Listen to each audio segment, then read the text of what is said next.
Virginia Tech professor who is charged with defrauding the federal government was denied bond today in Roanoke's Federal District Court. According to court documents, Professor Yiheng Zhang is accused of accepting more than $1 million in grant funding for work that was already completed in China. WSLS 10's Rob Manch was in today's court hearing and has the details for us tonight. The hearing in Federal District Court Monday did not go Yiheng Zhang's way, with the judge sending him back to jail for the time being, calling him a flight risk. We caught up with Zhang's attorney, Scott Austin. We're considering appealing that decision, but haven't made any final determination about that yet.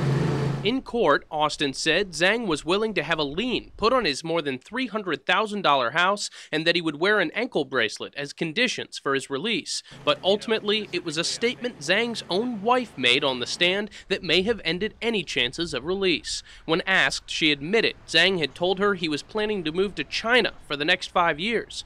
I think the statement that he intended to go to China to continue his research made it appear as if he would not be in the United States to answer the charges, when I think perhaps a closer examination of the statement would reveal that it was made out of frustration. Frustration or not, Zhang was also on the record telling border security he was planning to fly back to China on October 2nd. Now, if an appeal is unsuccessful, that's a plane he isn't going to catch. Assuming that our appeal is not granted on the order to detain him, then he'll be detained until trial, which in a case like this, with the type of scientific evidence and documents involved, could be 2 years.